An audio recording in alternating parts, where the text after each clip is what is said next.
জি, আমি ফয়সাল করিম মাসুদ। বিগত 12ই ডিসেম্বর ওসমান হাদির নামে যে ব্যক্তির হত্যা মামলার আসামি আমাকে করা হয়েছে। আসলে আমি এই মামলার সাথে এই ওসমান হাদির যে হত্যা, এই হত্যার সাথে আমি কোনোভাবে প্রত্যক্ষ বা পরোক্ষভাবে জড়িত না। এটা পুরোটা একটা মিথ্যা বানোয়াট একটা নিউজ বা যেটাই বলেন আসামি আমাকে করা হয়েছে। করার পিছনে বেশ কিছু কারণ আছে, কারণ আমি তার প্রচারণে ছিলাম। আমি তার অফিস বলেন, আড্ডাখানা বলেন, যেটাই বলেন আমি সেখানে ছিলাম। সেখানে থাকার পিছনে মূল কারণটা হলো, আপনারা জানেন যে আমি অ্যাপেল সফট আইটি নামে একটা প্রতিষ্ঠানের মালিক। বিগত 10-12 বছর ধরে এই প্রতিষ্ঠান আমি চালাচ্ছি। এই প্রতিষ্ঠান থেকে আমি প্রায় 20-30 কোটি টাকার কাজ করেছি উইদাউট তদবির, সুপারিশ ছাড়াই। কারণ আমি ব্যাটল অফ 71-এর প্রতিষ্ঠাতা। ব্যাটল অফ 71-এর মতো একটি গেম বানিয়ে আমি বাংলাদেশে জাতীয় পুরস্কারও পেয়েছি। আমি সফটওয়্যার ইঞ্জিনিয়ার, আমি এমবিএও করেছি। এখন কথা হচ্ছে সেটা না, কথা হচ্ছে যে আমি সেখানে কেন গেলাম। সরকার পতনের পর আমার ব্যবসা প্রতিষ্ঠানে অনেক লস হয়, যেখানে আমি ঋণগ্রস্ত হয়ে যাই। তো আমি কিছু কাজ, নতুন কাজ, আইটির কাজ জমা দিয়েছি। তো আমি তাদেরকে জমা দেওয়ার পর আমি দেখলাম যে তদবির সুপারিশ এখন দরকার হবে, কারণ যেহেতু আমার ব্যক্তিগত প্রোফাইলে এখন কোনো কাজ হচ্ছে না। তো আমি ওসমান হাদির ওখানে যাই, তার সাথে কথা বলি।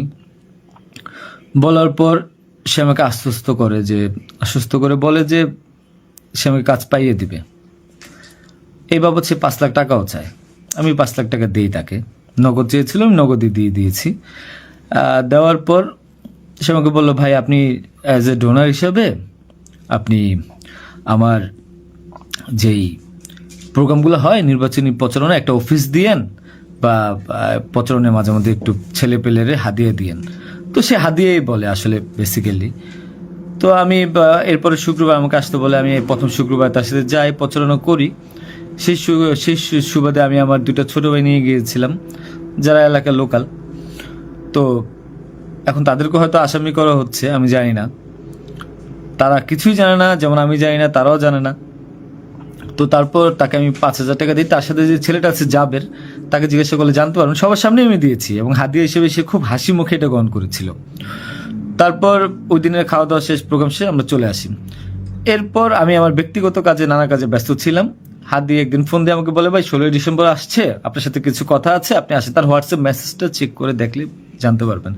আমি কিন্তু তার নেক্সট শুক্রবার দিন, মানে আমি বৃহস্পতিবার দিন আমি কিন্তু যাইনি। সে আমাকে ফোন দিয়ে নিয়েছিল যে আপনি আসেন, এসে আপনি দেখেন যে আপনার সাথে কিছু কথা আছে, আপনার কাজটার বিষয়ে কিছু কথা আছে, আর আমাদের 16ই ডিসেম্বর প্রোগ্রামে আপনি একটু হেল্প লাগবে। তো আমি যাই।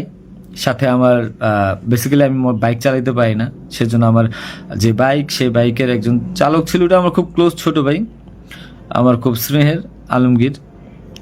এবং তাকে নিয়ে যাই সাথে করে। যাওয়ার পরে তার সাথে আমি, পতাকা হবে 35 ইঞ্চি, 40 ইঞ্চি, 18 ইঞ্চি, এগুলো জাবেরকে জিজ্ঞাসা করলে পাবেন, তার সাথে লোক, তাদের সবাই যারা ছিল ওই সিসি ক্যামেরা যাদেরকে যাচ্ছেন সবাইকে জিজ্ঞাসা করতে পারেন। এবং তাকে 250 গেঞ্জি বানিয়ে দিতে হবে, এই জন্য কত টাকা লাগবে ডিটেল।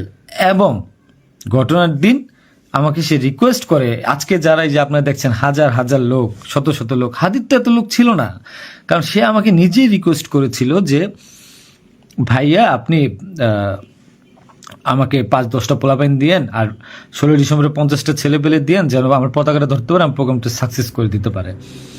তো দেখেন, তো ওই জায়গায় আমি তাকে আশ্বস্ত করি, ঠিক আছে আমি চেষ্টা করব।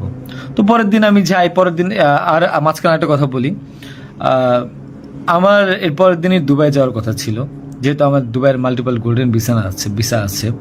আমি এর আগেও দুবাই গিয়েছিলাম। তো আমার একটা কাজে দুবাইয়ের কিছু প্রোডাক্ট কেনার কথা ছিল। তো আমার টিকিটটা আমি ওই দিন ক্যান্সেল করাই, যেহেতু সে রিকোয়েস্ট করেছে, পিছায় দিই। তো সেই বাবদে যেহেতু 10টা বাজে প্রোগ্রাম, তো আমি ভোরবেলায় বের হই, আলমগীর আমার বাসায় ছিল। আর আমার ওয়াইফ বাচ্চা যেহেতু নরসিংদীতে থাকে, 5ই আগস্টের পর তারা ওখানে সেটেল করে দিয়েছিলাম। তো থাকার পর সুবাদে আমি আমার বোনের বাসায় উঠেছিলাম। আমি কিন্তু অন্য কোথাও যাইনি, বোনের বাসায় উঠেছিলাম ওদিন রাতে। তো ওই বাইক নিয়ে যাই, যেহেতু বাইকটা আমি কিনেছি।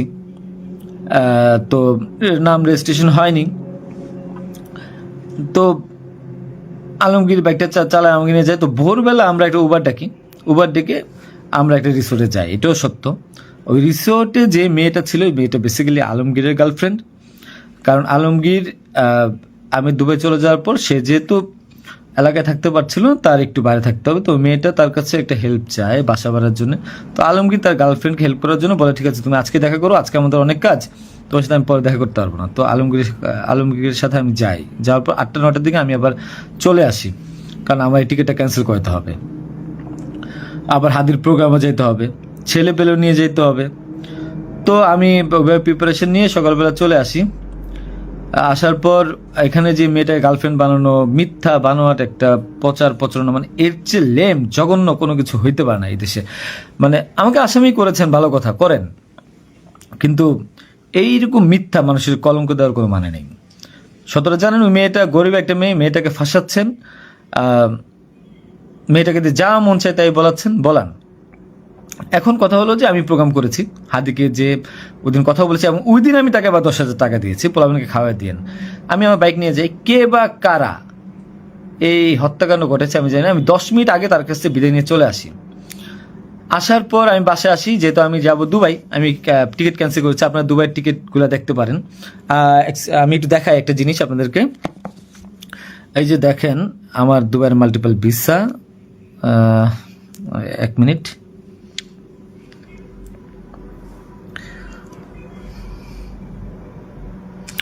এই যে দেখেন আমার দুবাইয়ের মাল্টিপল ভিসা। হ্যাঁ, ওকে। আমি এখান থেকে ক্যামেরা যেহেতু দেখা যায় না, আমি এখান থেকে দেখাই। এই যে দুবাইয়ের মাল্টিপল ভিসা আমার স্পষ্ট আছে, দেখেন। ঠিক আছে, দেখেন। আরো ভালোভাবে যদি দেখাইতে চাই তাহলে দেখতে পারবেন কিনা আমি জানি না, একটু ভালোভাবে দেখেন। যাই হোক, এটা আমার দুবাইয়ের ভিসা। তো এরপর আমি এই যে আমার দুবাইয়ের ভিসা, আমার ওই দিন টিকিট ক্যান্সেল করি এবং আমি যাবো আমার কাছে বিদায় নিই। বৈশাখ আমার ভাগিনা একটা আছে 5 বছর বয়স, সে আমার মোবাইলটা ফেলে দেয়। মোবাইলটা ফেলে দেওয়ার কারণে যেটা হয়েছে যে আমার এই মোবাইলটা নেওয়ার জন্য আমার 2 ভাগিনা খুব দৌড়ঝাঁপ করে মোবাইলটা নিয়ে আসে। আমার কাঁধে ব্যাগ ছিল, এখন ব্যাগকে অস্ত্রের ব্যাগ বানিয়ে দিচ্ছে, কিচ্ছু করার নেই আমার, যা বলবে তাই সত্য।